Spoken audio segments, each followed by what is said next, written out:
watching the NewsHour Special Edition.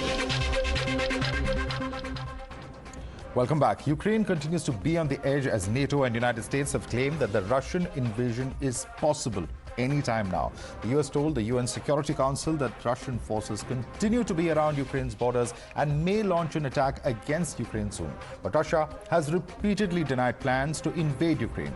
Meanwhile, India has issued an advisory for its citizens in Ukraine. The Indian government has asked family members of staff at the Indian embassy in Kiev, Ukraine, to return. Students have already been told the same.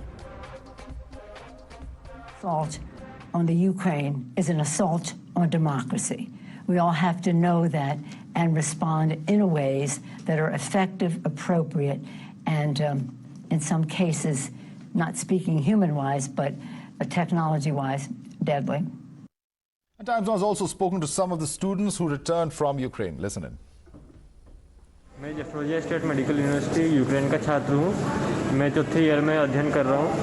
मैं अभी वार की स्थिति वहाँ पे बनी हुई है। वहाँ पे स्थिति काफ़ी अनसर्टेन है। इस वजह से हमारे पेरेंट्स ने देखते हुए हमें बुला लिया है।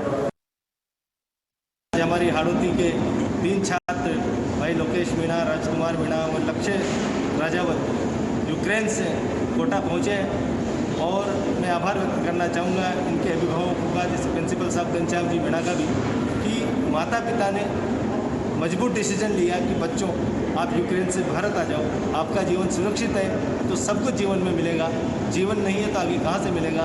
अभी भी क्योंकि ऊहापोह की स्थिति में हजारों भारतीय छात्र वहाँ पर ऑनलाइन और ऑफलाइन क्लासों के दबाव में यूक्रेन में ही हैं और छुटपुट युद्ध और घटनाएं आक्रमण शुरू हो चुके हैं।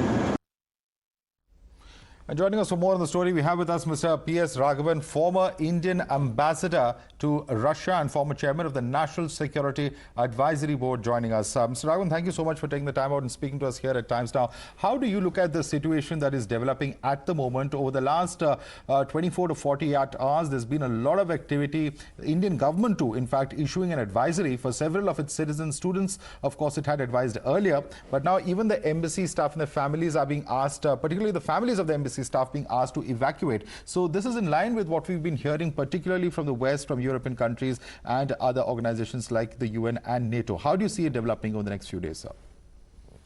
The situation really is very bizarre, I would say, in many ways. You've noted that the US and the Western countries have really given a very bleak assessment of where we are going, saying war is imminent. President Biden said yesterday that he thinks President Putin has made the decision to invade Ukraine. On the other hand, as you noted, the Russians are blandly and persistently saying that they have no intention of invading Ukraine.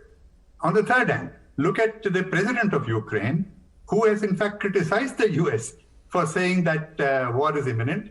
He says panic only helps the enemy. And then yesterday, he flies off to Munich, to a foreign country, to address the Munich Security Conference, and you would expect a president expecting an invasion should be in the war room with his generals planning the defense of his country.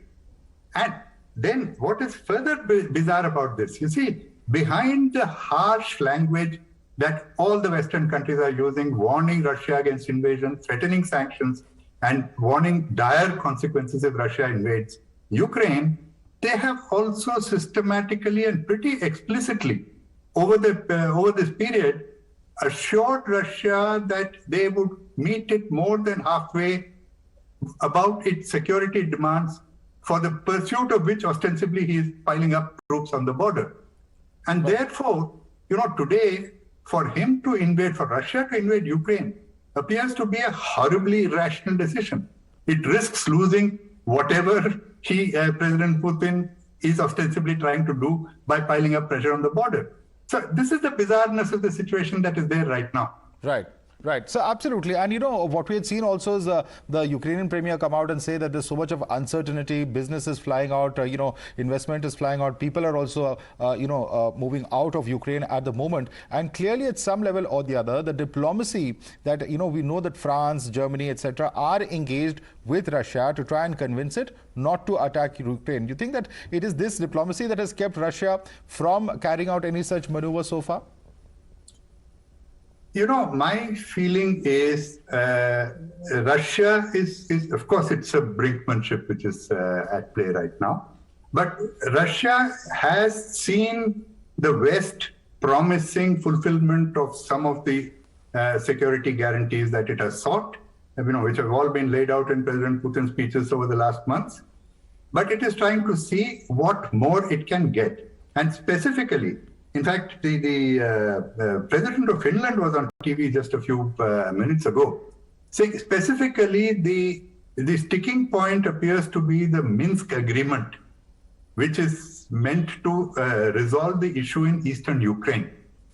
And probably what Russia is doing is trying to push to apply pressure to ensure that it gets the guarantees that the Minsk agreements will be fulfilled in the manner in which Russia thinks they should be fulfilled, because there is a difference of view about how they should be actually taken forward. So apparently this seems to be the sticking point. This seems to be the one point, because if you look at mutual security guarantees, in fact, even the foreign minister of Russia told President Putin on TV a couple of days ago that the West's proposals are pretty much acceptable to Russia, meaning they're subject to negotiation, but there is confidence building measures, there is moving back missile systems and the short range and intermediate range missiles to with a sufficient gap between Russia and NATO countries, other CBMs, etc. So, and then there is this question of Ukraine joining NATO, where again, short of giving a written assurance, such written assurances, of course, are not worth the paper they're written on.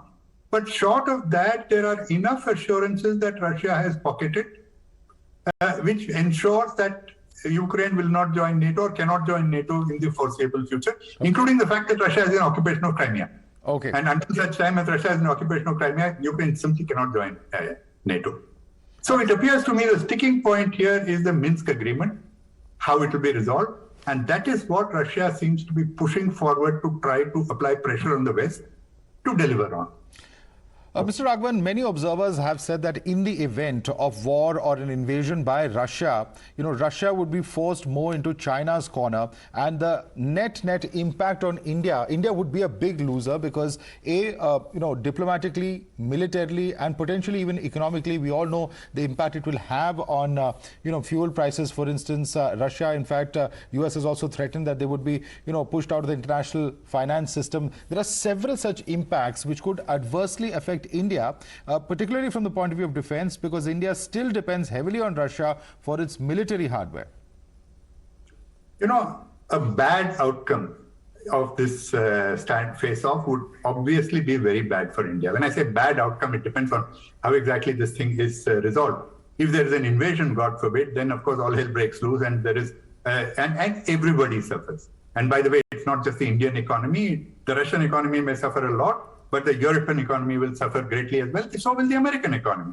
Oil going up to $110 a barrel is not going to help anybody at all, starting from the US. So you forget about that aspect of it, forget about what happened. But, any outcome that actually results in America being bogged down in Europe is bad for us in many ways, because the whole, if you cast your eyes back to 8 months ago, when President Biden went and met President Putin in Geneva, what did he say? He said, I want a predictable and stable relationship with Russia. The whole idea that America was seeking was to free itself from conflicts and difficulties in Europe and Asia, which is why they withdrew from Afghanistan, in order to be able to focus on their principal strategic adversary, China. Now, anything that stops that is bad for India. Certainly. Thank you so much, Mr. Raghavan, for taking the time out to join us here and share with us your perspective on the current crisis in Ukraine. We also, in fact, at the moment, would like to go across to Mr. Pinak Ranjan Chakravarty, who's a former secretary of the MEA. Mr. Pinak Ranjan Chakravarty, sir, if I can ask you, how do you look at the situation coming in? We've seen statements coming in from the Kremlin spokesperson today, Dmitry Peskov, and he said that repeated Western predictions of a Russian invasion of Ukraine are provocative and may have adverse consequences. How much is it in line with the US's warning of Russia carrying out a false flag operation to the attack on Ukraine? Well, these are all charges and counter charges that are, I would say, normal in this kind of a situation where you want to put down the adversary or the opposite side. But as my colleague and friend Ambassador Raghavan was saying, that nobody wants a war. I don't think it'll be a highly irrational thing that both sides are itching for a war. I don't think that is the outcome that is going to happen. And I suppose we should keep our fingers crossed. And that's not the outcome anybody wants, including India. So I think what is happening is under the radar of the media and other things, there is a lot of diplomatic activity going forward, which means guarantees, etc., CBMs, Minsk agreement that Ambassador Raghavan mentioned. All these things, if some kind of an agreement is reached, which I believe they will, I don't think anybody wants a war. And because a war in Europe or a war in Eurasia, as we say, is not going to help anybody. It's a lose-lose situation for every country in the world, right, including, of course, the global economy. So I don't think that this is going to lead to war, hopefully. And I think there will be a settlement because the interests of the USA and various other countries is not served by having a war with Russia. It cannot be. Europe fought 2 world wars with devastating consequences and realized that no further wars were possible in Europe. Russia too was in these wars and lost millions of people. So nobody wants a war. Right. And the Russia-China equation is leveraging. China is leveraging that to convey to the West that if my demands are not met, I will then join hands with Russia. Not that they are desperate to do so, although they have issued a joint statement, etc., in Beijing, but that is clearly a message to the West. Okay. That don't push us beyond the point. Okay, well, absolutely. And, how do you see all of this impacting on India and India's position? Because clearly, while there are demands coming in from the United States, and we all know what's happened as far as the developments in relation to Quad, it puts India in a very awkward situation. Now, if there is, of course, some kind of an invasion or war, that, of course, would have adverse impact, as we just discussed a short while earlier with Mr. Raghavan. But even diplomatically speaking, the current situation means India has to do a very, very difficult balancing act. Indeed, India is on a tightrope, and I think in the Munich Security Conference, our External Affairs Minister, conveyed that sense that there is a dilemma, that India does not, see this situation as advantageous to her interests. India has very good relations with Russia, and there is no reason why we should take sides, and that is what we have done. And he has, in fact, reiterated what he said at the Quad meeting in Melbourne and at the Munich Security Conference, that we stick to our position that we have articulated at the United Nations Security Council, that this should be sorted out through diplomatic. India is not going to take sides, in my view, and I don't think it serves India's interests to take sides. But India does want an outcome which is peaceful and in terms of a diplomatic settlement, obviously. And that is the outcome India would certainly push for. And India would expect that that outcome is going to be advantageous to India, because India is not going to put all eggs in one basket, or in an American basket, or a Russian basket, or whichever basket you think of. India is going to maintain her independent relations with all these entities and countries. All right, sir. Thank you so much, Mr. Chakravarty, for joining us and sharing with us your perspective of the current standoff as far as Ukraine and Russia is concerned. Thank you. We're going to slip into a very quick break for now.